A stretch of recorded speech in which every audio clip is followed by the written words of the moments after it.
ఆయన యందు మమ్మును ఎల్లప్పుడూ విజయోత్సవముతో ఊరేగించుచున్న దేవునికి స్తోత్రము.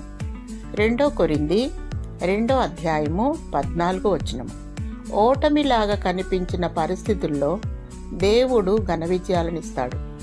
చాలాసార్లు శత్రువు కొంతకాలం జయిస్తాడు, దేవుడు చూస్తూ ఊరుకుంటాడు.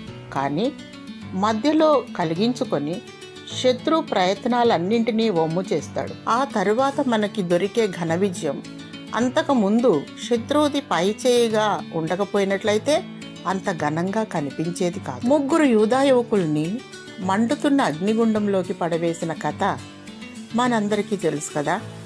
ఇక్కడ శత్రువు గెలిచినట్టే ముందు అనిపించింది. సజీవుడైన దేవుని సేవకులు భయంకరమైన అపజయాన్ని ఎదుర్కోబోతున్నట్లు అనిపించింది. మనకి కూడా ఎన్నో పరిస్థితుల్లో మనం ఓడిపోయినట్లు, శత్రువు గెలిచినట్లు అనిపిస్తుంది. ఆ యూదులను మంటల్లోకి విసిరేసిన పగవాళ్ళు ఆనందంగా తొంగి చూస్తున్నారు, ఆ యువకులు అగ్నికి ఆహుతైపోతారని.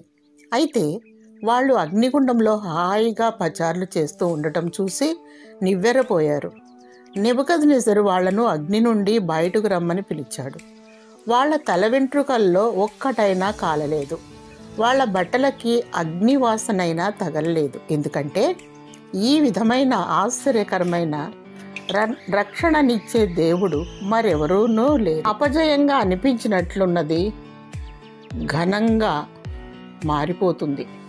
ప్రియబిడ్డ, అపజయంలో ఉన్నాను అనుకుంటున్నావా? దేవుడు నీ పక్షంగా విజయాన్ని ఇవ్వబోతున్నాడు. ధైర్యంగా ఉండు. ఆమేన్.